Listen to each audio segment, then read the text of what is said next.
So Terry and I talked for about an hour last week on how we were going to put this together, and then we didn't talk. We just didn't. We didn't have time. And it is absolutely amazing how much what she said rolls right into what I'm going to say. Because I'm talking not about fear, I'm talking about the antidote to fear. How do you deal with fear in your lives? Some things just are, right? They just are. Whether you choose to perceive them, whether you perceive them, and what you choose to do with them. And fear is one of those things that just is. It's there. What you do with it, that's up to you. But the fact that it's there, that's just a thing. We all have that. What we're afraid of is different. But here's the good news. The good news is that something else is also just there. And that is the antidote to fear, which is faith. Now I think that's the antidote to fear. But I think the antidote to fear is faith. Fear is something that's in you, but fear, to really be either out of control or in control, needs to be worked. It needs to be taken control of in a strange way, but it needs to be worked. I picture it, when I think about this, I think of it like clay. Like you got to mold it, you got to make it what it is. But here's the thing, so does faith. Same story. It has to be worked. It has to be actively cultivated or made into something. Because both fear formation and faith formation, and fear formation, we've all heard the word faith formation, right? That's not anything new. Fear formation, yeah, that's weird, right? Fear formation. But when you think about it, you actually form your fears too, don't you? You form your faith and you form your fears. It's all going on. Here's the thing. This is one thing that my seminary professor told me this week. Really, really interesting. And it was not even part of this conversation. He just said, faith formation is always going on. Always. It's a matter of whether you're intentional about it or not. You are always developing your ideas of what life is and how you deal with life. Faith formation is what allows you to push past self-consciousness, which is a bad thing, and move toward self-awareness, which is a good thing. Self-consciousness is what gives us our borrowing pain from the future, as we like to say. Self-consciousness is something that makes us worry. Self-awareness, when you start to worry and you're self-aware, you look at yourself and you go, oh, there I am, worrying again, silly me. It's self-awareness that transcends, that allows us to transcend what it means to be self-conscious. So what does it look like?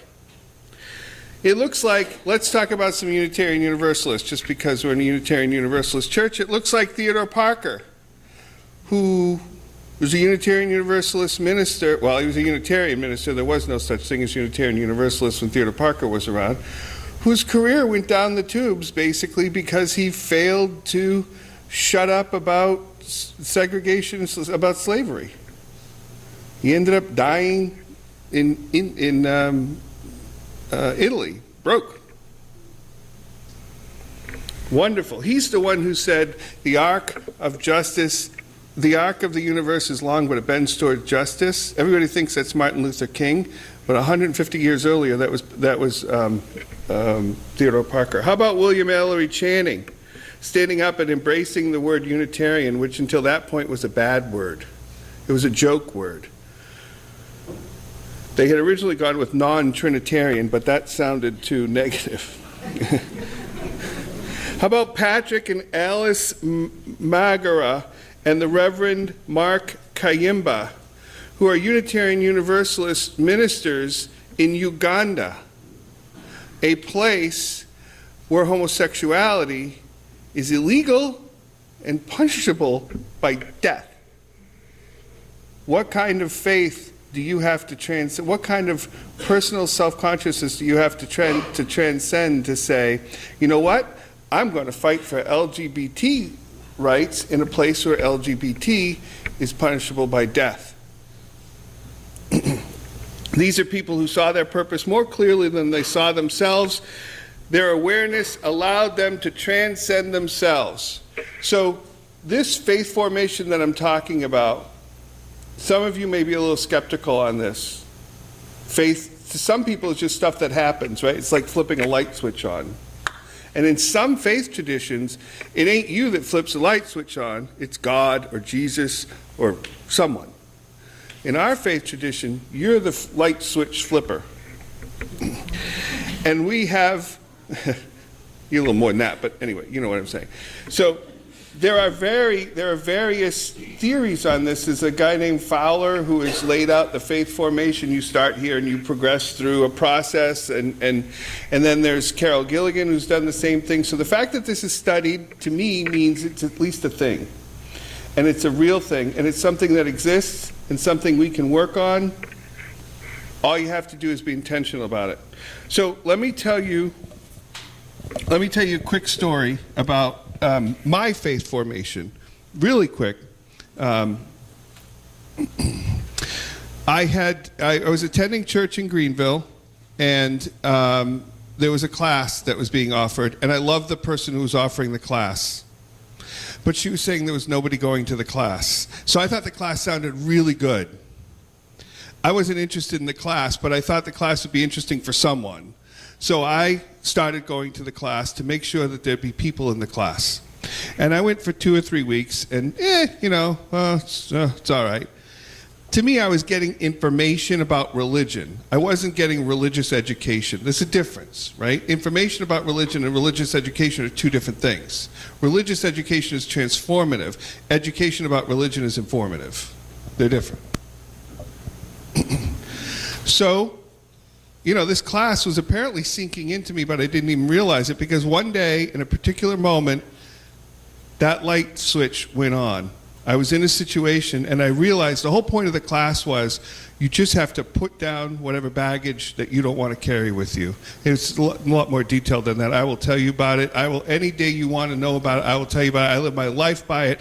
It's The Work by Byron Katie. I do it all the time. I did it on the way here. It's a wonderful thing. Anyway, Byron Katie asks you to ask one question. It's almost the exact same question you asked. Who would you be without that thought? It's a real simple question. It's really hard to answer. So that was a little story of my faith formation, and I'll tell you, here's how my faith formation happened. It happened because I was in that situation, but it happened because I was in that situation and I'd been in that class. And I'd been in that class because I went to that church, because I liked that person, and I liked that person because I went to that church. So it all starts with being in a community like this, and looking at each other and realizing, you've heard everybody say, you don't know what baggage everybody's carrying around. I don't know what baggage you're carrying around, but I know you're carrying around baggage.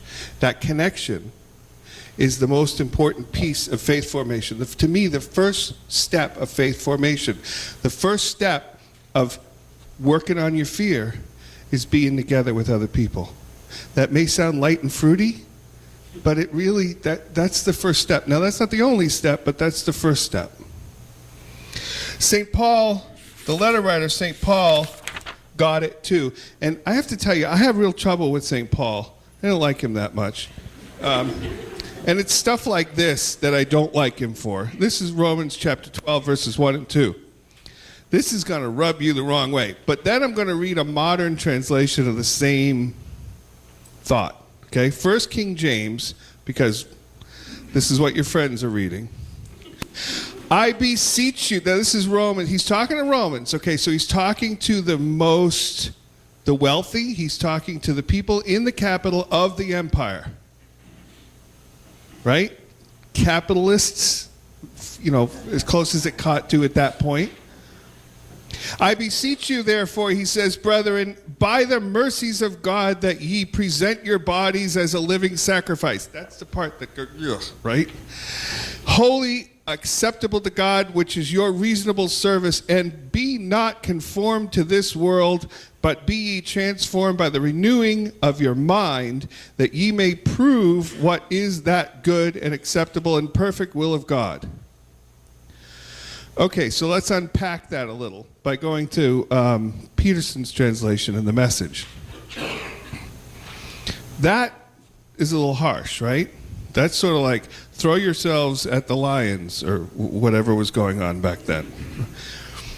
Here's how Peterson translates it. So here's what I want you to do, God helping you. Take your everyday, ordinary life, your sleeping, eating, going to work, and walking around life, and place it before God as an offering. Not before the lions, before God. Embrace what God does for you is the best thing you can do for him. Don't become so well adjusted to your culture that you fit into it without even thinking. That's easy to do, isn't it? I'm liking St. Paul. The Message really helped. Instead, fix your attention on God. So atheists have trouble with that, but you can translate that to make something that makes sense for you, right? Fix your attention on something bigger than you. You will be challenged, get this, you will be challenged from the inside out. Where does faith formation happen?